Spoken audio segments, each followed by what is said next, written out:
parked really far away. What's up, man? What's up, everybody? Welcome to our first live recording podcast of Police Off the Cuff. It's me, Mark DeMayo.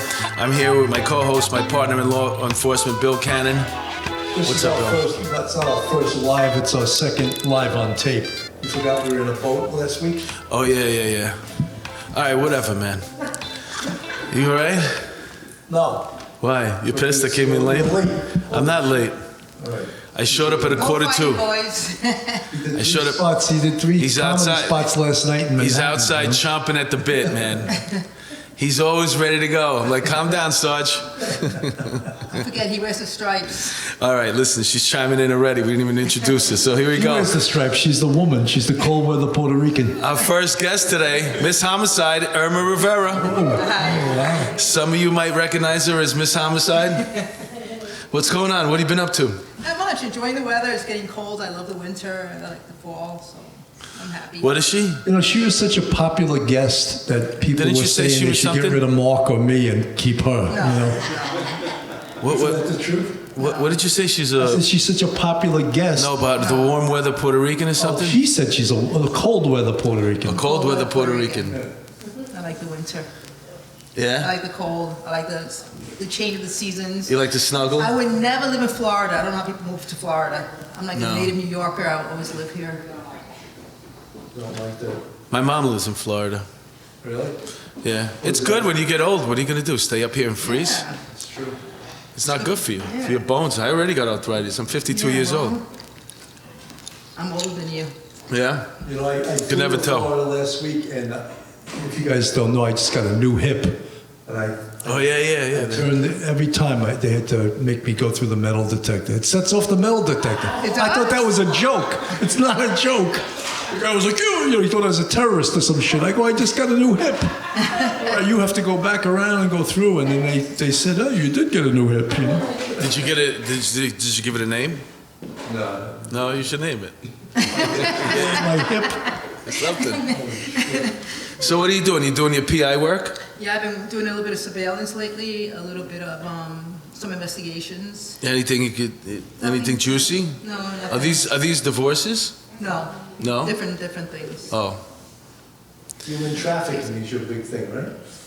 No. I No. thought you were- I work for the foster care. The foster care agency is one of my main contracts. What we do, I look for parents of children who don't visit their children within a 6-month period, and I do the missing foster children when they run away.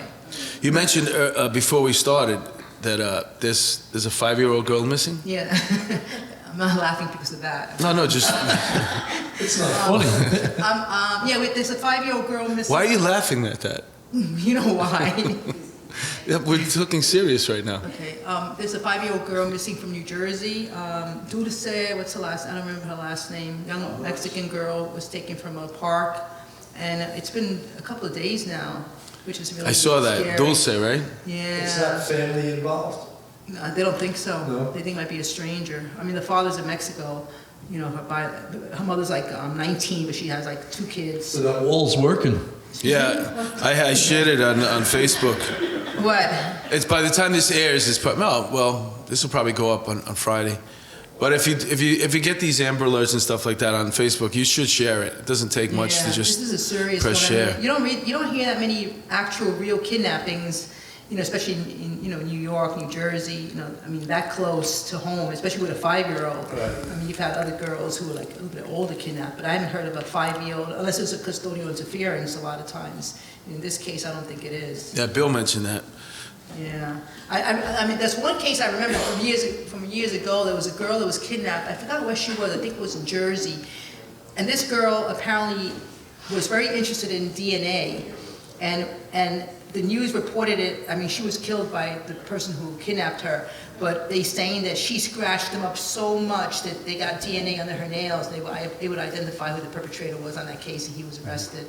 You know, I remember that case. He like dumped on the side of the road somewhere. You know, that was like a long time ago. I saw this gigantic man just walked in. I didn't know whether to call the local police or Montgomery Delaney just walked in. I could hear his feet hitting the floor. Boom, boom, boom, boom. Be he live or be he dead, I'll grind his gold. You never snuck at Montgomery. You never snuck in home at late, like coming home when you were married. Just try to sneak in. He can't. Boom, boom. He never. Is that a harmonica around his neck? Yeah, he's gonna play for us. He's in full musician mode. He's gonna play the 4/4 song.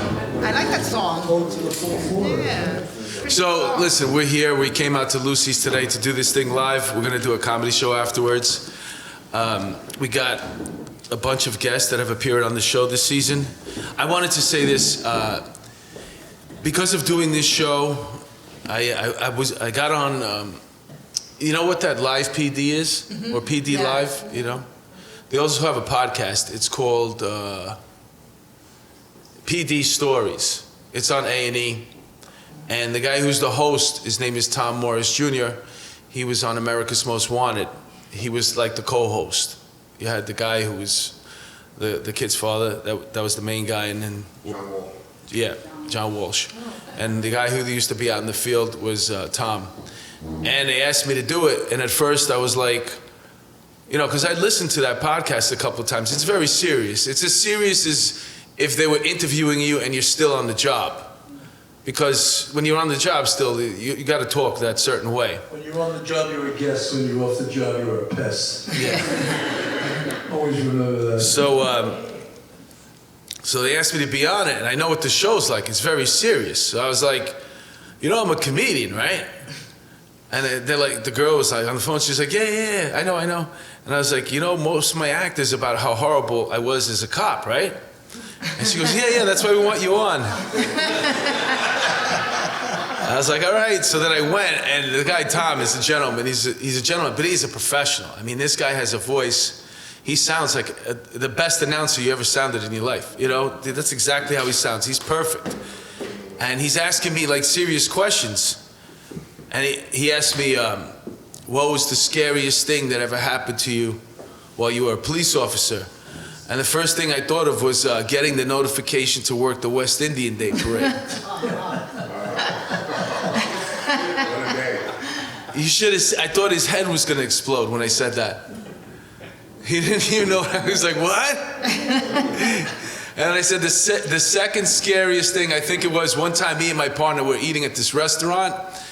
And then I see the waitress running over to us with a check in her hand. And this place used to be good. And when I say good, I don't mean, you know, good, the food tasted good. I'm talking about it was on the arm. It was free for cops.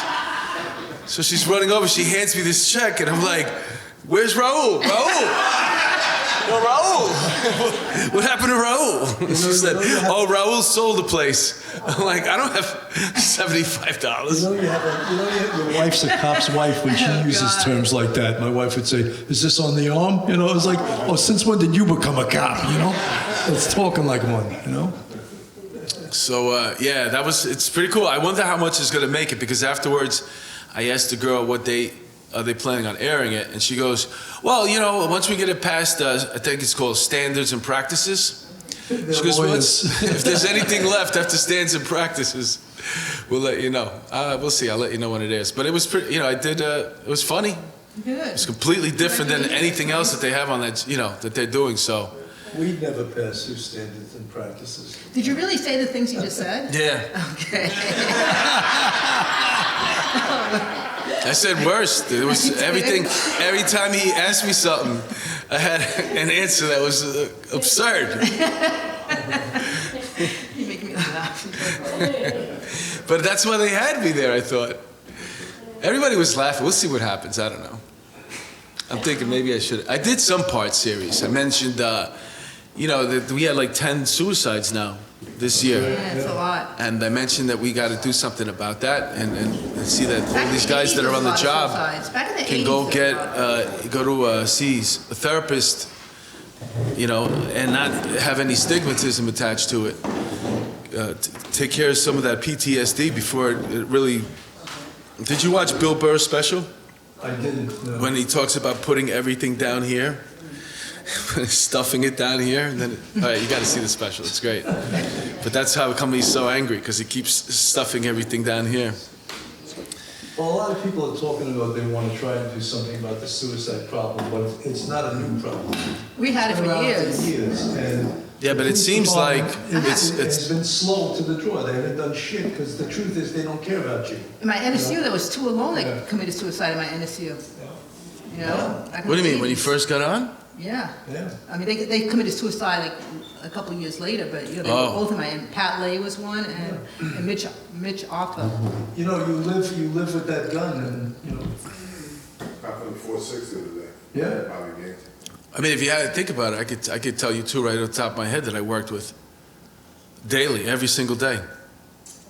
You work with who? Pete McGinnis and then Mike No. Amiri. So that's two that I could just write, and I'm sure there's more, but But I think a lot of times the suicides also have to do, like, you know, first of all, they're probably drunk when they do it. I mean, depression, you know, and like, you know, even drinking is a depressant also. So, and I think that the job, like a lot of people can get help because if they do reach out for help, they take your guns away, everybody knows, you know, you have a gun squad, so that's a big problem. that's why I was saying they should have everybody. It should be a thing, like when you go to the range, you gotta go once a year, maybe twice, you gotta go to a therapist. That's why I went to therapy. And then outside the every job. single person is given like a clinician, the way that you're giving a district surgeon.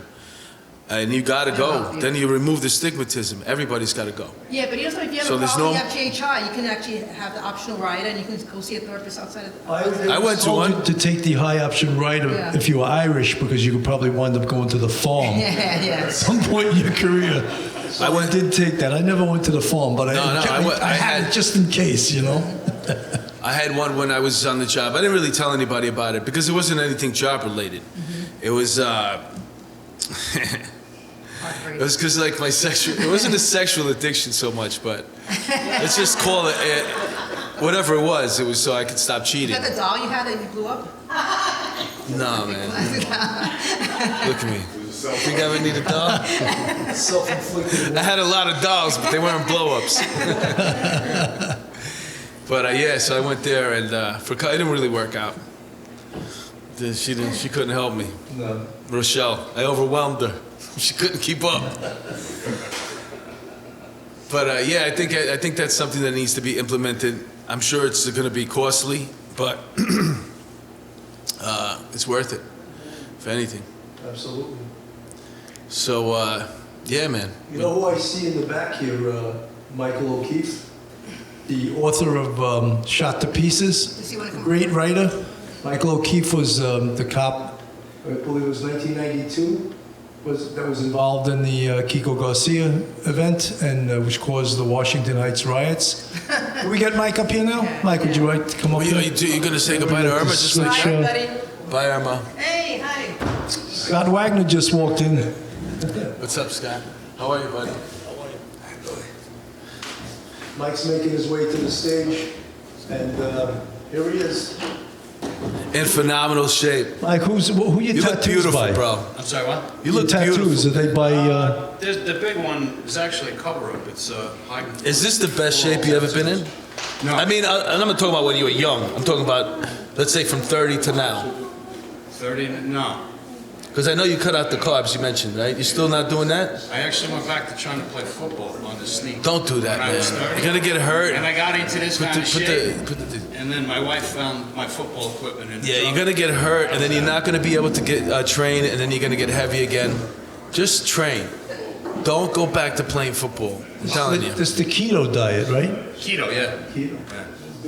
I'm on the Cabernet diet. That worked. Yeah, that's good too. There's a lot of antioxidants in red wine. So, Is that right? I do the Tito's. so you'll get fat as a house, but your veins will be clean. Yeah. Tito's is actually in the keto diet. Yeah. They go like, if you're gonna drink on keto, you should drink Tito. That's a good commercial, right? I just made that up. You guys Mike, are my witness. what's been going on? Give us a little... I actually pulled back the manuscript of my next novel to revise it. Probably added about another 30,000 words and 5 separate plot lines involving governmental corruption in New York in the 70s. Wow. And I had a half a dozen really bad villains to begin with. It's a full dozen now. Beautiful. I'm very excited. I know I'm everyone's just getting sitting- ready to submit it. Mike, everyone sitting out here probably has a book in their mind, but they don't have the talent you have to write. I know I don't. You know? I'll second I that. gotta be honest with you, and you know, I'm sure there's a lot of us that have a book in them, or at least have a book of stories.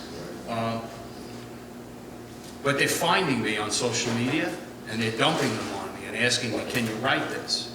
And after reading 600 pages of drivel war stories that don't go anywhere and don't signify anything, Right. you realize, no, you don't have a book in you.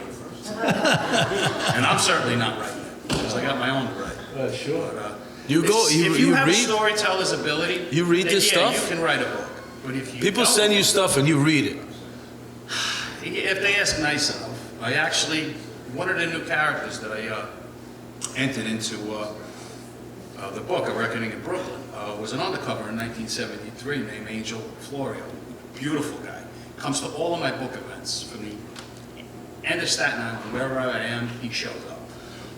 Asking me to write his story about how he had gotten shot buying 2 kilos in Brooklyn in 1973. And he tried to tell me the story. He can't tell the story. He sent me some paperwork. I got actually got the copy of his Kell transmission when he got shot, which was harrowing, but it doesn't tell the story. I finally had to reach out to his old partners, and they were like, yeah, no, that's all there is. He got shot in the hallway, that's all there is. So I was like, okay, so I had to break it to him. I said, listen, Angel, I'm not going to write a book for you. However, I have a book, and I'd like to put your character in it, and have your episode, your incident, portrayed in the book. And he broke down crying. That's all he wanted. Good job, man. Wow, how rewarding. Yeah, that's what I wanted Hit to the do. bill, though. That's what I wanted to do with this thing, because I told you from the very beginning, our mission statement was to memorialize these stories, because there's so many great cops. This is the medium to do it, because when you're sitting down and you're speaking, it's cops together. Now everybody, we can all tell a story in that thing. You actually have to sit down and write it. I mean, some people can't write a sentence. No. It's, You know what's it's interesting not for thing everyone. about this? When we ask people, we have 33 episodes out now. When we ask someone to come on the show right now, they're like, yeah. Everyone wants to come on now. You know, they want to tell their story, which is great. You know? You don't want to slip unheard into obscurity, because that's where we're all headed. No, I mean, Jerry Seinfeld says that thing in the Comedians with Cars Getting Coffee, like, what happens to the jokes? Right? What happens to the jokes when a comedian dies? Where do all those jokes go? And he's with Gary Shandling, and he's like, that's all you can think about. But the point is, it's like, what happens to these stories? You know, what happens to these great cop stories, these things that people were involved in? Once the person goes, that's it. It's pretty much gone. Well, I actually, it was so Unless you rewarding. can write. It was so rewarding putting Angelo into this novel. I'm going to put it out there. Anybody has something, they want to be a Maya character in my book, hit me up on Facebook. You may get overwhelmed, If it fits the you know? plot, you're in. Monty, I can't give him a believe you little read time, this. all right? I can't believe you read the stuff, Sure, though. we would be overwhelmed. Yeah, I can't believe that. All of us have stories. Any cop that worked the street has stories. Yeah. absolutely. Yeah, I mean, to think about it, we had a front row seat at the greatest show on earth. Great. Great. So, That's I the got it. biggest What I want to cliche, do but is, it's true. I'm trying to say that you read the. That's great that you do that. That's a good thing. no, I don't read the whole story. Yeah, I know. If it doesn't grab me in a couple of pages, I can't look. I'm not If a sacrificing my comedian life. send me tapes, and it's such a hard thing to just. All right, I'm just gonna put it on and watch it, because then you know you're responsible for a critique. yeah. You know. But you know what's so great is that when you tell us a story, or another cop tells us a story, we know exactly what he's talking about. We speak the same language. You tell that same story to a journalist, and they don't know what the hell you're talking about. But they Yeah. pretend they do. There isn't a lot of first-person accounts from cops in the 1970s. I mean, they were running from the Knapp Commission and the feds at that point, so you understand that they didn't put things down on paper. So a lot of the research that I'm doing for this book, which takes place in Bushwick in 1979, I revisit and reimagine the Pizza Connection case, are accounts in the New York Times by journalists. And I read them, and about halfway through I start laughing, like, wow, somebody lied to you. So I work around it. Obviously I'm writing a novel, so I can just make up whatever I want, but I want it to feel historical. So. But journalists are very easily misled. I had a case in the 8-3, and I needed to go off the reservation. I wasn't getting any help from the chief of detective's office, and I needed to publicize it. So I had to reach out to a journalist, and I didn't trust Eddie. And one of the old timers in the squad, Frank O'Keefe was his name, worked on the Irma Rivera homicide, as a matter of fact. He says to me, Mike, you don't trust journalists, you use them. And you pull their pants down, spank them on the ass, and send them on the way. I'm like, okay. And it was good. I got a 5-day hit out of it by going off the reservation. They just didn't understand what you were But doing. the 4-year-old that looked like she had gotten kidnapped, I ended up finding the very next day after it was on the news. Oh, good. So I was like, and I was laughing when I took the hit. I'm like, I'll do that standing on my head. That's great. I remember that this detective from Manhattan Special Victims, John Savino, had this really violent rape where this guy tried to kill this girl. And he went on America's Most Wanted. And he still couldn't find the guy. But like 5 or 6 months later, the phone started ringing off the hook, and he was in a bar in Queens. So I saddled up my team, and we went there, and sure enough, he was in the bar. But 2 Queens Marines went in there. And they looked around, and he was there drinking at the bar. Like, oh, he's not here, and they left. So we Well, they couldn't recognize him because he didn't have that plaque that you had. Yeah, right. He didn't have exactly. He didn't Well, he's not recognize him. here. He doesn't have the plaque. So we started canvassing other bars, and sure enough, the second, third bar, there he is. And the chief of detectives at the time wouldn't let Savino do a follow-up America's Most Wanted because he was jealous of all the attention he was getting. Yeah. Just what bullshit, right? Yeah. Wow. That's kind of why I liked working in Brooklyn after having worked in Manhattan. Right. Obscurity is a good way to work. You can do whatever you want until it blows up on you, and then you have to go see the chief of detectives and take your spanking. But I was already a first grader, so take 5 days. Yeah. I'll get that back line of duty by the end of the year. Do you have that written? Do you have that story written? What? Do you have that story written? It's a missing persons case, and the kid actually. No, I'm just talking about that, the way you said the story, the character that you just did it in. Like, I'll take the hit in 5 days, it's nothing. That's beautiful. That's me. Well, but I'm saying I'm not that's... writing here. I'm just being me. No, but I'm just saying that Okay, if I'm reading that in the book, I like that guy. Okay. I like that guy a Well, lot. Patty Durr will have to say that in one of the forthcoming novels. Yeah, Because you it's like good. Michael O'Keefe, and he's Patty Durr. You haven't read his book, see? You're a nigga. I read the first one. I read the first one, the Shot to Pieces. You Yeah, read Shot to Pieces? I read the whole thing, but I read. Yeah, I knew you did. Do you know Patty Durr? He's a skimmer. Let's see if He's you a, remember from the he's, podcast. Who's Patty Durr named after? What are you talking about? Andrew. No. I'm going to tell you something. When you came on the show, I read the first 5, 6 chapters of that book. there I you swear go. to God, I had the book. I bought it. It's on my Kindle. Patty Durr is my birth name. I was adopted. All right. And the only one that got that was my brother. He's like, you wrote your own book. I'm like, so? Buy it.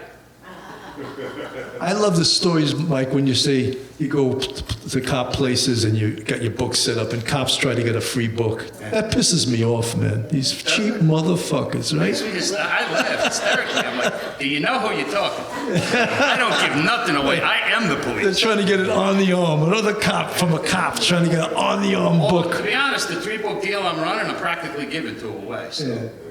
you know, if you don't think you're getting something on the arm, that's your problem. Free books. Because they were easy to write. That's why I said about that. But I would imagine you write so much that you got to read a lot, right? Yeah, I do actually. I'm in the, just finishing up. I don't know if you're familiar with T.J. English. He's one of the best true crime writers ever. He wrote The Westies, Paddywhack. The book that I'm just finishing is called The Corporation, and it's a 1980s story up in Manhattan, down to Florida, detailing Jose Miguel Battle, the Cuban godfather that ran and established the whole Bolita organization in New York. It's awesome. It's just, What's it called? this guy Corruption? killed more people than cancer. Corruption it's called? No, the corporation. The Corporation. I gotta check that out. See, I'm not a big reader, man. That's the thing. I haven't Don't finished read the this, book. it's a big And book. With I little words, got really tight. I got yours, then I got the Michael Francese book, and I got the guy who was in The Godfather that wrote the book, Carlo. Oh, okay. Carlo's book. Hello, Carlo. Yeah. Carlos beating up his Yeah, head. that was good. That's smart, right? We also kicked out Fat Clemens's windshield. That's right. That's right. Leave the gun, take the cannolis. That's it. So you're gonna be out there doing signing some books? Sure, if anybody wants to. All right, man. Yeah, I What, took the ride tell us over. about before you go. Tell us about the trading now. What is the waist down to? 34? The 34 is a loose now. Yeah, really? I'm getting scared. Oh wow. I'm gonna be That's in my great. wife's jeans before I know I it. haven't been at 34. I You're was Irish, so if your pants fall down, your penis isn't going to stop them from hitting your knees. I want quarter sweet. All right, man. Thanks for stopping by, Michael. Appreciate it, guys. Dan Bibb out there? Where's Dan Wanna Bibb? come on up? Mike's gonna be out there signing his books, so make sure you stop by. Don't try to get a book on the arm, all right? Pay the $10. Our next guest, you might remember him, Dan Bibb. the Manhattan District Attorney Office, Daniel Bibb. What's up, buddy? How are you? Hey, Dan. Really? Doing well. What's new, man? How are you, gentlemen? Let's catch up. Oh, well, I gotta have my knee replaced. Really? You had it done, or you have to? I found out yesterday. Oh, shit. Sucks getting old. Yeah. Gotta go on Medicare. I got 90 days from the end of October to go on Medicare. Oh, shit. I think the recovery on that is, are you in a lot of pain right now? I got a monster brace on, which is helping somewhat. Yeah, I think the recovery time is about a year, and then you're gonna be, you'll be 100%. You'll be like 75% after 6 months. Yeah, man, I'm sure I'll be dunking like Shaq. Yeah, yeah. Shaq O'Neal. I wouldn't do that, but you'll definitely be able to walk again. You definitely. I almost thought about doing it, but all of a sudden it got better. Mine was arthritis. What's yours? Arthritis. Yeah. Yeah, I have no ligaments left on two sides of the knee. That's from playing basketball. It's the side to side movement. Whatever it was. This sounds like the Broward County 1013 Club, you know? Where all the cops live and they all, you know. So, Dan, what's happening with your career these days? More drug dealers to represent, and try and keep out of federal prison. Is that what most of your cases are, drug dealing? I have very few drug cases, but when they do, they pay cash, so that always makes me happy. And it makes my wife happy too, because as soon as the retainer agreement signs, the money comes in, she goes, "Honey, we're going to Spark Hill Steakhouse," which, by the way, is just over the road. Yeah. You see how he fit that commercial in there? And they're paying me for the spot here. So they pay you in cash, some of these guys? Does it look like the Floyd Mayweather when he has all his cash laid out? I guarantee you that. Do you do that? No, Lay the cash out like that? no. I'm not. Put it on your Instagram? Daniel Bibb. No, I actually, people tell me I'm a fool. I put it in the bank. And I declare it. You know, because God forbid. Of course you do. You're on the radio right now. You. We're doing a podcast. Of course you do. Yes, And you're a lawyer. Yes, I did declare the last 25 grand I got in cash if the IRS is listening. So, And just trying to keep stupid people who do stupid things out of jail. And I just. did I ever get your card? I gotta get your card. I got a couple. I just reminded myself because you said stupid people doing stupid things. So I was like, you know what? I should get your card. And I just got a call Wednesday for my first homicide as a defense attorney. Oh, really? I tried probably between 50 and 60 homicides as a prosecutor, or maybe more. I stopped keeping track. as a prosecutor in Manhattan, and I had never, in 13 years, never even gotten a call, but I got a call from a colleague of mine saying, hey, you interested in trying a homicide in Manhattan? I said, against my former office? Absolutely. Second question was, can he pay? Mm-hmm. And he goes, I think we can work that out. And I said, then I think we can work this out.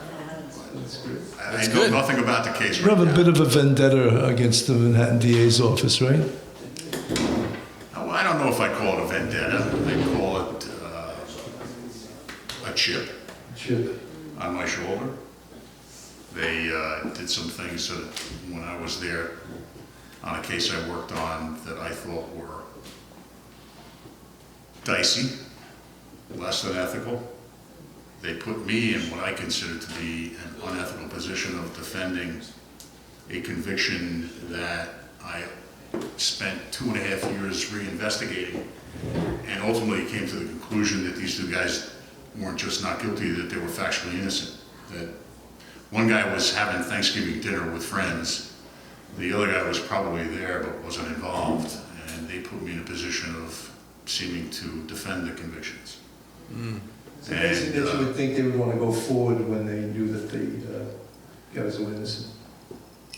You would think, and I had meetings all the way up the chain of command, including with the district attorney himself, and I thought that, they set me on this road to do this investigation. It took 2 years. I can't even count the number of states we went to, prisons we went to, probably 50, 60 interviews, over a course of 2 years. And I had always assumed that, given my experience and everything that I had done to date, that they would trust me. When I came to a conclusion and went into a meeting and said, listen, these guys didn't do this, and I'll tell you who did. Not only did I prove that these two guys didn't do it, but I also gathered a lot of evidence against the 4 separate individuals who had roles in it. One shooter, another gunman, and 2 other people who played roles in it. And I was wrong. And it shocked me. And after that meeting, I called I called a buddy of mine who was a civil engineer, and I said, I just had the worst day of my career. I need a drink. And we went out and drank bottles of 18-year-old Macallan, a bottle and a half. Why do you think that was? Why do you think they didn't want to change? It was never explained to me. If you had a guess. If I had to guess, overturn a conviction? Difficult. Not 100% sure you're going to get one in its place? High-profile case. Not so much high-profile case when it happened, but high-profile case while the reinvestigation was going on, where there was a serious candidate for DA against Robert Morgenthau, which had not happened for 30 years. Oh. And she was on the stump and using that case. Nobody ever explained to me why they ultimately didn't trust me. But I know who did that. Richie, Peachy, Spanky, and Joey. I know what each of them did, and I know who was the gunman, and none of them went to jail on it. And I left and became a defense attorney. And now I fight the system that I was a part of for 24 years. Is that satisfying? It is. It's a lot of fun. It's a lot of fun, especially when you get involved in cases that, a lot of you guys are retired out there, retired cops out there. There are cases. What's up, Patty? Patty. What's up, Dick? A real famous guest that walked in, Detective Pat. He's one of our most popular guests. We get emails about him all the time. He's a great man, great detective. He is. And there are actually people who get arrested who didn't do it. Or they may have done something, but they didn't do what the DA's office and the police say they did. I just finished a case up in Brooklyn where two guys were facing 50 years in jail, and the Brooklyn DA's office overcharged it, over-indicted it on the word of a woman who was a pathological liar. Did they commit crimes? Yes, they did, and they recently took responsibility. They pled guilty, and instead of getting 50 years in prison, they're getting 5 years probation. And if the Brooklyn DA's office had done their job and investigated the case as they should have, that would have been, this was a 2-year-long process. That process would have been over in under 6 months if the Brooklyn DA's office had done their job. I definitely want to get that card, by the way. I'm not even kidding, man. But then, Daniel. But then you get a case that, you know, a guy's accused of attempted murder and assault. The Brooklyn DA's office sees fit that they're going to offer him a program. And now I have a very good client and a very, very good justification claim. At the end of the day, the Brooklyn DA's office was offering a 13-month program after which he would get a misdemeanor. Now he's facing a minimum of 5 years in state prison. And the Brooklyn DA said, I get a call, and I'm just like, what do you say? Yes, of course. You know, my guy can do this program, 13-month program, standing on his head. He'll take a misdemeanor, get 3 years probation, and go about his life, and not have to risk a minimum of 5 and a maximum of 25 years in jail. Well, for no fault of my client, he wasn't, it turns out 2 months later, they told me he wasn't qualified for that program. So I figured I'd just go to the Brooklyn DA's office and say, hey, let's find another program. Let's work this out. This was your idea. You came up with this idea to put my guy in a program to do community service, you know, whatever you wanted him to do, he was going to jump through all the hoops. And they came back at me and said, no, he offers top count in 5 years in 5 years in state prison. And All right, forget it. I don't want the card anymore. So I cannot believe some of the things that happen as a defense attorney, and especially in places like Brooklyn and the Bronx. Right. And of course, under Cy Vance, it is happening increasingly under Vance as well. You know, Dan, we would love to have you for an hour, but we got 2 more guests to get on, so... I was kidding, man. I'll take that card, man. Anyway, the next guest we're going to bring up is... Good luck with the new knee. Detective Scott Wagner. Good luck with the new knee. Yes. Get up here, Scotty. And I guess we'll finish with Detective Pat, so you guys get something to wait for, you know, be excited about. Get in here, you. Why do you got to rearrange it? Why can't you just sit down like a normal person? He's got to rearrange the furniture. I'm amazed he got here. He lives in Brooklyn. The last time he got lost. What's up? What's going on? What's going on? What are you doing with yourself? Trying to get here from South Brooklyn. My GPS said an hour when I got out of the shower. When I got in the car, it said an hour and 45 minutes. Yeah, anywhere, getting around anywhere in this city is insane now, man. I don't have it either, but that's the way we've been rolling. That's our engineer back there, the kid, Andrew Steiner. He's actually on the comedy show. I made a request. Right? I said, can you do me a favor? And for the audience, not for me, I get to see them every week. I said, can you wear your open-toe sandal things? And today he decides to wear shoes just to spite me. So now nobody can actually see his feet. I never knew he had feet. That's right. He's got feet, they're beautiful feet. So what have you been up to, Scotty? Nothing much. All right, thanks for coming by. No, doing more than media stuff. Nothing much. You had 2 weeks to prepare. That's the best thing. That was it. What's going on? That's the question that goes through your head before you sit down for any interview. What you been up to? I'll be doing the knee like Dan. Are you doing your knee too? Yeah. And shortly after I did your dad, I pulled it out. So. Wow. Doing what? Doing the podcast last time. You blew your knee out doing our podcast. Well, I'd be laying in the pool in the palatial state. I'm waiting for the legal papers. I'm probably getting sued. He tripped in my driveway or something. You haven't got him. Your Patty's wife on you. And the prosecutor, the attorney's Daniel Bibb. He's the defense attorney. So what, you blew your knee out too? Yeah. We got nothing but old men on this show. You got a hip. This guy, everybody's got a knee. You do. It's crazy. You do. This show ain't gonna last too much longer. You know, they give you that card so when you go to the airport, but they don't want to see that card. You know that you got metal in your body. They want you to go through it. I know. What do So you- often I go to the airport. What were you doing? You were a private investigator too, right? Yeah, I did a lot of PI work. What are you doing? You doing any divorce cases, following guys around? I don't like doing matrimonial work at all. Really? Why? I don't know. It's a lot of it's dirty. A lot of it's. The guy that my wife hired was good, man. Oof, man. I'm just saying. A lot of it. That guy was out there every night, man. He didn't miss a thing, this guy. The things that get me the most. The things that get me the most are when you do the no-fault insurance cases. Because let's say an accident happens April 1st. So you get the case right on the 5th or 6th. So on the 7th, you go out to the MRI place to get copies of the medical records, and it's for rent.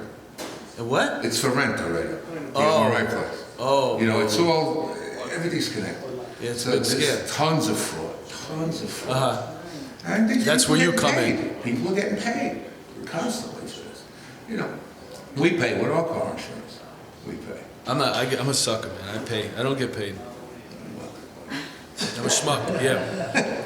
You should. At least for the county. How the kids? Kids are good. Yeah? Biggest one's complaining because he's got to do traffic details for the general assembly. Scott's friend, Unger. Scott's son Yeah, is on the Unger's- job, so you know. Yeah, my son's in the Yeah. dyno. They were always trying to get me to do that dignitary, man. I never wanted it. Oh, it's the greatest thing in the world. I used to duck and dodge that training, man. I didn't want The that training. greatest for thing nothing. in the world. You No, got to I- eat good. Oh, please. Yeah, but the thing was, I was a comedian, so I had to be out at night. I couldn't be following around this freaking dignitary. I know it's overtime, but No, but it was just insane. that 2 weeks would have killed me. You know what I did do during dignitary? I drove around and I collected overtime slips. No, that's what my job was. I would go to the place in Brooklyn, The Navy Yard. dock, yeah, the Navy Yard, and then they would give me the list. I would go, I would grab all the overtime slips and drop them off in every borough for everybody who was working under. Took me 6.5 hours. Well, let me tell you something. We got to do things. Go up in helicopters, go into Barney's in the middle of the night. When it's Dude, closed, so they I got to can do for these things. people. There was a girl that lived right in Queens, on Queens Boulevard, and when I did my Queens stop at the 112 to drop off those overtime slips at the borough, I did her. Well, in the that was in the. I One can't- hell of a cop. What is that expression? I Cop can't never re- gets I cold, can't remember the, hungry or horny or something like that. I can't remember the R&P number, but Give him honor. yeah, Unger, man, that was on overtime. Hey, good for you. You did it, right, boss? What's that? You did it. And I never did Unger. I wasn't. I didn't have that training. That getting that training was a hook. The best. You know, it was a hook. He wanted everybody to go. Pulaski wanted everybody to go. I didn't go to it. So. Oh, I did the it things in I do, I had to Ali. do It it was at the duck and best. dodge that way. It was the best because my partner and I would disappear for, That crazy 10 days. overtime, though, right? Some guys got Rolex watches. Yeah. If you do a sheet, There was a big thing with the sorties. They bought each one a Rolex watch, and they engraved the back of it. So there was a whole thing with the gift being in excess of a certain amount of money. You had to it said give it back. Allah Akbar, right? Yeah, so when the job found out about it, they wanted to give it back, the sorties were taking it as a personal insult, like a slap in the Yeah, only the shoe. only the chiefs are allowed to get those watches. Yeah, well, They don't these want guys the- got to keep them. They all got to keep them. But going backstage at a Broadway show, you know, when do you get to do something like that? Like I said, Barney's at 3 o'clock in the morning. They You went to open go up- see Barney? No, Barney's the men's store. Oh, They yo. opened it up so these people could shop at 3 I was like, yo, you saw Barney? You really saw Barney? Yeah, 3 in the morning. And also, some of the hotels were fantastic.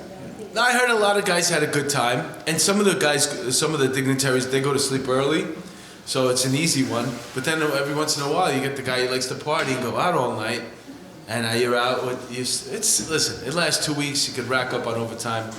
I was just being a bitch, but I didn't want to do it. So instead, I would do that overtime thing. Let me ask you something, Scotty. The episodes that you did with us, which you talked a lot about a serial killer named Aaron Key, did you get any feedback from people that saw that? The people that... Well, there were 2 TV shows about it, years ago that were done. And the sad thing about doing it on the podcast was there's so much more to it. Right. And now that I'm off the job, there's so much more to it that could be said about it. It's much more than an hour. It's much more than 2 hours. If you want to get into the politics of who, what, when, where, and why. But TV wants everything wrapped up in 45 minutes and 15 minutes of commercials and with so. reenactment, and it's done. They make up folders and they stick them on a table, take a picture of it. Right, exactly. So. But no, Linda Fairstein did a show about it. It was horrible. Her show. Oh, We got paid a lot for it. That one got paid good. But the one that was done by Curtis Productions was the most accurate. That's when they went back and got like Marie Bertini from the old Homicide Squad and these guys who investigated the first. You should do acting, bro. You got the whole thing, man. You could play the whole mob. I can play your father. So. You can't play me. You can play my brother, but not my father. You're older, much older. My father's Dominican. He's black. You can't play my father. Well, what do you got cooking up? Anything coming up? Besides, besides another guy doing his knee? No. I got a project that I'm working on right now. You should guys all get your knees done together. Get the same room, yeah, exactly. We could do the podcast from the the Hospital for Special Surgery, yeah. There you go. That would be something. You get the police off the cuff discount. Yeah. Speaking of, where's the merch? We're working on it. I want to design a whole bunch of merch. One of the first things I want to do, I'm so excited to tell you this, we're going to come up with Detective Pat shirts. That's going to be the first thing we're going to sell. It's going to be, it's just going to be you with that hat on, with the mic in front of you. It's going to say, somewhere it's going to say Detective Pat. It's going to be police off the cuff. And that's it. That's the first thing we're selling. So why don't we just I gotta extra say room one in thing. the Joe, in the gut. The last podcast, very interesting. Guy from school and everything. Yeah. This guy's amazing. Yeah, he's great. But you look like you were in someone's diner. we were on that on a boat at all. I looked horrible. I was leaning sideways. You were in like someone's I look so diner heavy, with a picture man. of an old retired cop on a wall. He was getting seasick after a while. I did get- Even I though was, we were in the dock, he was rocking a little bit, I showed the boat. Every time somebody says to me, "You want to go on my boat?" I'm like, "No, I don't care. I don't want to be on your boat. I want to do it. Oh, it's beautiful. No, You go to his no." house, you hear the birds in the background, you didn't hear a freaking seagull. How did you know you were in a boat? with Monty, we heard his kids. That's big girls' war beds. What'd you say? That's big girls' war beds in the 80s. Oh, the water beds. Yeah, man. Those are big things. He got seasick. Anywho, why don't we bring up Detective Pat? And Pat will be the last, Detective Pat. The famous. We're not going to bring up Monty because he's going to open up the comedy show with his song "Ode to the 4-4." So we're going to bring up Detective Pat. But let's say goodbye, man. Thank you so much. Scott, thanks for coming, man. Scott. Looking good, Scott. Now let me rearrange the furniture. Detective Pat, have beer, will travel. Feed him Coronas when he does the damn podcast at my house. I hope they're not charging you for those beers, Detective Pat. We put them on my tab, right? I mean, Bill's tab. He goes to Myrtle Beach with his NYPD detective shield around his neck. Took me deep. It took What's you deep. up, Detective Pat? Oh, man. What's up, buddy? How are you? Billy. How are you? Flamin' Raymond. I wasn't kidding about that. That's the first piece of merch that we're going to sell, the Detective Pat shirts. You what? That's what we're selling. The first thing that we're selling, the first piece of merch, we're going to have a website and we're going to have a merch page. The first piece of merch we're having is the Detective Pat t-shirt. And we're also going to have a Miss Homicide. We're going to put a sash on you. That says Miss Homicide. The FUPA. Oh, the FUPA? 2-3 alumni. Yeah. Maybe we could put FUPA on the side here. I was thinking about, nobody has it. No, we can't. No, I haven't heard a thing in the whole show. I don't even know why we still have him on. But So Pat, what's going on, We're getting man? the sound though, right? All right, he's on it, man. He's on it. Same old thing. Oh, you can't hear over your headphones? No. All right, so I'm deaf from one ear. listen to me, because I'm sitting right next to you. All right, I can hear you. Do you need any new body parts that you could book it with Dan and? Surprisingly enough, Detective Pat is in the best shape out of all of us. What's that? I didn't hear you. I wonder if they do ears at the hospital for special surgery. Seriously, I can't hear you. Just take the thing off, man. You don't even need them. We don't need them. It's a big pain in the ass anyway. Question was, do you need any new body parts? Yeah, I need a knee because I spent 20 years on them. Scotty needs two. I only need one. Comedy catches. See, he's a comedian now. Me and Scotty go back a long ways. Billy too. We're all in the 2-3. That's right. Rose of Spanish Harlem, right? And Irma. Homicide. She was before my time. It's before us, yeah, in the 2-3. That's right. My time. But you're younger than me, though. Actually, I won't tell them how old you are.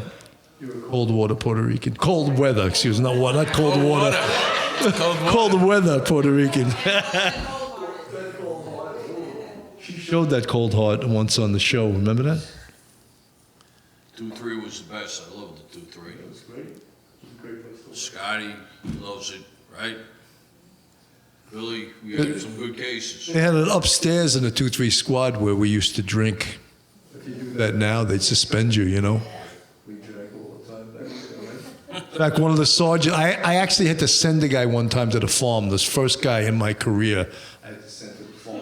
It was just an accident About waiting. a week before retirement. Yeah, it was an accident waiting to happen. The guy was retiring a week. Anyway, I go to the squad CO, who at the time was another sergeant, and I tell him this guy's got a real problem drinking. He goes, I told him he's drinking at his desk. He goes, well, why doesn't he just drink in the back?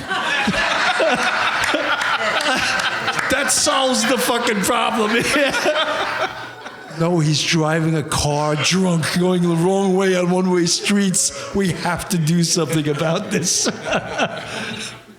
Drink in the back. The plaque out the window. That's right. He goes to get pulled over by the 2-5, and he's like waving the plaque out the window. And he comes in because I get a call from the desk, the 2-5 desk, and they say, "Is this guy your guy?" I go, "Yeah." And next thing he comes in, he goes, "Sarge, I'm going the wrong way on a one-way street. These fucking cops pulled me over." And what'd you name him? I don't want to get to name him because people will figure out who he was. No, what was his name? We used to call him Dean Martin. Because he would come into work, everybody loves somebody sometime. He would come into work feeling nice, right?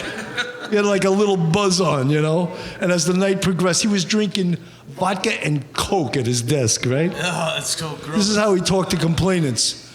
"Hey, baby, it's Jenny." I was like, "Who are you talking to?" "Oh, it's a domestic violence complainant." I was like, "Oh, that's professional." "I'm going to arrest that dirtbag of a husband of yours." Right? That's all I'll give you, or else you'll guess who it was. So, you catch any lead lately? Nah, I caught lead in 97. In the left foot. Were you out in the street chasing a perp? Nah, I was in the PJs. We were looking for a burp when I caught it. I thought you was on the couch watching TV and you fell asleep. He loves using acronyms. He said to me, "Hey, you got a refrigerator full of PBRs." And I go, "What the hell is that?" He goes, "Pabst Blue Ribbon." I I was actually just drinking them at the Elks Club in Yorktown. No kidding. Yeah, they were good. They got a new one now. It's 6.5 alcohol. Wow. Oh my God. I had like 4 of them. I got a nice buzz on right now. If only they had that. And If then only they had that when you were on the job, you know? And then Billy came to pick me up, my man from Yonkers PD. He's a hero in Yonkers Oh, cool. PD. That guy right there. He came to pick me up. He had like 3 beers for me. nice. He's a good friend. Oh yeah, he's a good That's dude. a So good. you're feeling nice right now. Yeah. I'm getting a couple shots of JMO. You still got color. You still got color. Yeah, You look like you had a nice I was out summer. on the bike all day. Yeah. Yeah. That's a red alcohol tint, and that's not sun. That's not No, I was sun. on the bike. I stopped at a couple of gin mills, and then I went back, and he picked me up. He had 3 beers. Oh, okay. So I'm good. You know, I'm halfway there. The bicycle. I had one so far. I got to catch up a little bit. Lightweight, man. No, but I just got here. Plus, we got to do a show. You're a cheap date. Yeah, man. So what are you doing, man? I'm doing synagogues. I'm doing the hospital. I'm doing so much. What do you got? Fixes? You doing I got fixes? 3 jobs. You got fixes. That's what you do. You do fixes, I right? do. Nah, it's not really fixes. No. At the synagogue, I'm roving, Oh. protecting the kids and stuff Yeah. like Okay. that. All right. When you walk into the synagogue with alcohol over your breath, what does the Grand Rebbe say? You can't do that. You get fired. Really? Yeah, they don't want to hear that. I'm So- squared away. When I go there, I'm squared away. What do you buy, about 10 packs of gum before you go to work? I got a bottle of Listerine in the car. So do I. Actually, that's got alcohol content too. You get a shit-faced off of Listerine too. We used to do that in the Navy. When I was in the Navy, we used to drink that. Yeah, you have to. There's nothing else. So how was your boat ride anyway? We didn't go on the boat ride. We just sat there in the dock. We did all this. His cousin owns the That was a boat nice that we boat. shot. We shot our last episode on. The Henry Wahlberger. You were buffing out? Oh, it was great. It was nice. It was a great show. You know. So We appreciate the fact that it's your cousin, right? Why don't you go cruising? No, it's your brother. his cousin. My mother and his mother were sisters, and my father I get the and whole his cousin father- thing. You don't have to explain. No.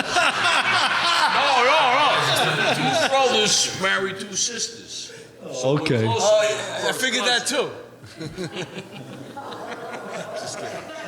Oh, you're bad. Yeah. So no, that was nice of him to lend us the boat, and it's a beautiful boat. You gotta go cruising with them. It's fun. Yeah, I'm probably not gonna do that. Hey, put that thing behind your ear. I did. Well, the that. scopolamine, that doesn't work. There's another thing you put over here that didn't work either. I don't like it. I'm a land guy. The landlubber. Let's go out now.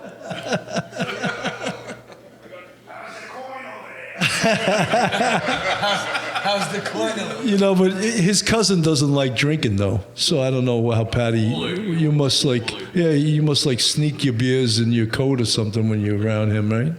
No, he goes, those guys go on the boat drinking. The bosses, he does a cruise down with all the bosses. He was picking up Chief Mike Shea a couple of weeks ago. Yeah, he asked me if I wanted to take a ride. I don't have to swab the deck for any Chiefs anymore, you know. I called you with you. They said they requested a guy wear his naval uniform with a mop and do the deck. And I said, I'll call up Patty, but you weren't around. What do you got coming up? You got anything coming up? Rosh Hashanah. Yeah. No, that's a big. Yeah. You're gonna be on call. Oh, yeah, I got a lot of high holy days coming up. Yeah. That's like a week, right? Oh, yeah. It's more than a week. It's like 3 weeks. Oh, okay. You're a part-time Somers cop, right? Yeah. What does that mean? So, Up in Somers, there's a town up north of here called Somers, and he's a cop there. Yeah. This How's the cash? Tommy Dunn's there. how's the cash? The cash is 30 grand a year. That's all you can make. Really? Because you got to get that waiver. You get everything OTA, you know all the good spots up there, or what? Of course, you know. Wear the uniform off duty? To go shopping? What are you talking about? I heard you were seen in the Yonkers Mall with the Somers police uniform. Is that true? Hey, man, it's got to eat. No, it's not OTA. Not everything is OTA. A couple spots, you know the drill. You guys know the drill. You know the spots. You go there and there's 4 RMPs in front of the place. That's the place to go to. Right? You put the guy out of Sit business, out. though, man. You got to sit out on the side. You wait a minute. It's like waiting at a drive-thru. You wait till they leave, then you pull in. didn't want to go everybody in there. Remember the guy that went there off duty with his wife and kids? Yeah. Remember that one? Oh, good. I worked with a guy that he had a warrant for him over here, but the guy had moved to Florida, so then he went to pay him a visit in Florida with his wife and kids, and they ate at his restaurant in Florida. OTA in Florida? Yeah. Oh, shit. Cleared up yeah. I was down in Florida recently. Is that right? I was down in Florida. I saw those cars, the Broward cars. The Broward cowards. I couldn't. The shooting? No, Broward County was known as the Broward Cowards. Yeah, the guy wouldn't go into the school. You got fired. Hey, let me ask you a question before we gotta shut it down. Are you okay with the t-shirts? You don't have to answer me now, but it's gonna be beautiful. No, that's my baby. You ain't getting a piece of it, so. No, you'll get your piece of it. What do we get? I'll give you 100 shirts. Get your case of beer. We'll get your case of PBRs. What do we get? Off the cuff with the handcuffs? Yeah. Well, no, the first shirt I want is it's going to be you in the hat with the mic, and then it's going to say my God. Detective Pat on top. I like and putting police it at the on the cup. back, though. I like it on the back. When I'm on the motorcycle, Oh, I like yeah. it on the back. All right, we can put You Detective put it Pat on on the the back? pad too, yeah. Oh, yeah, let's do it. What about the other heroes standing here? What about them? Everybody's going to get their own, but you're going to be the first one. All right. You were the biggest hero. There's a lot of heroes here. You know what? Listen, Bibb. you were our first guest. Going back to when we first yeah. decided to do this the first time. And remember that lady's house up there? Oh, my God. It's weird. South Salem. That was Yeah, South yeah, Salem. yeah. That's right. Lisa Ratner. Yeah, we came a long way. You came a long way. You helped us out back there, and you came through the night. Yeah, it was good that time. We're gonna look out for you, bro. This show's going places, man. We're gonna take you with us. You hear me? You'll be drinking better beer. No more PBRs, man. Drink it, buddy. You drink Chardonnay. I don't know what the fuck that is. Cabernet, not Chardonnay. Whatever. Fag wash. That's right. Did I make it on time? I made it on time. Made it on time. I Well, think listen, we're gonna. This is, yeah. It's like almost like, let's just say it's one season. So thanks, bro. You did a great job. Thank you guys for. Folks, coming we're through. going to have to break this down. So could everyone go out in the front room to the bar, and we'll set this up, and the show will start promptly at 7:30. Thank you very much for coming. Thank you, guys. Thank you.